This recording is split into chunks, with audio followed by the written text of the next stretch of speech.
নমস্কার বন্ধুরা, দীপালিকাজ লাইভে আপনাদের স্বাগত জানাই। আজ 15ই ডিসেম্বর 2024। আজকের দিনটি আমার জীবনে আগের বছর অবধি খুবই আনন্দের দিন ছিল, কেননা 15ই ডিসেম্বর আমার বাবার জন্মদিন। কিন্তু আপনারা হয়তো বুঝতেই পারছেন যে উনি আর পৃথিবীতে নেই। 2024 সালের 19শে ফেব্রুয়ারি উনি আমাদের ছেড়ে চলে গেছেন।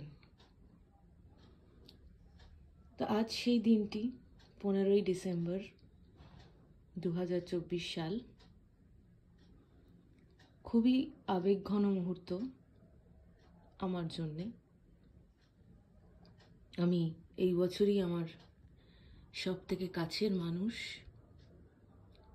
আমার সব থেকে প্রিয় বন্ধু, তাকে হারিয়েছি। আমার বাবা অত্যন্ত প্রাণবন্ত একটি মানুষ ছিলেন, সব সময় হাসি ঠাট্টা করতেন। আর আজ খুবই সামান্য কিছু আয়োজনে আমার বাবাকে আমি স্মরণ করছি। কিছু তার প্রিয় খাবার তার উদ্দেশ্যে আমি দিয়েছি। অনেকেই হয়তো বলবেন যে উনি তো চলে গেছেন, এখন আর জন্মদিনের কি মানে আছে, বা জন্মদিন তার গুরুত্ব হারিয়েছে। কিন্তু আমার মনে হয় আমার বাবা সবসময় আমার পাশে আছেন, এবং আজকের এই আবেগঘন মুহূর্তেও আমার বাবা যেখানেই আছেন সেখান থেকে তার আশীর্বাদের হাত আমার মাথার উপরে রাখছেন। তার আশীর্বাদ সব সময় আমার উপর বর্ষিত হচ্ছে।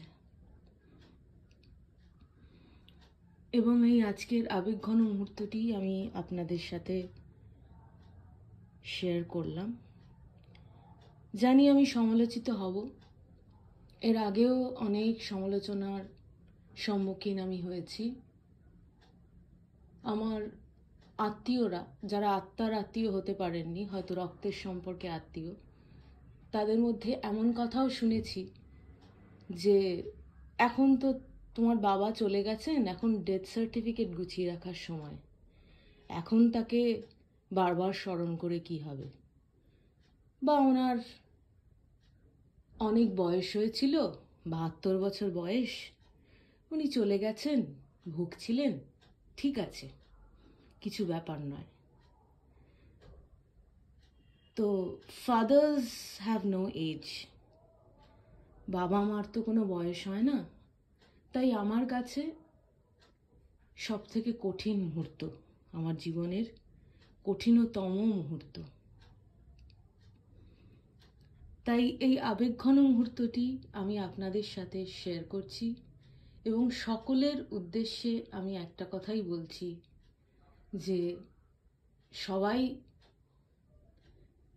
আমার বাবার আত্মার শান্তির জন্য আজকের এই দিনটিতে প্রার্থনা করবেন। আপনারা প্রার্থনা করবেন যাতে his soul will rest in peace in the heavenly abode. তার আত্মা যেন শান্তি পায়, তিনি যেখানেই থাকেন যেন ভালো থাকেন। নমস্কার।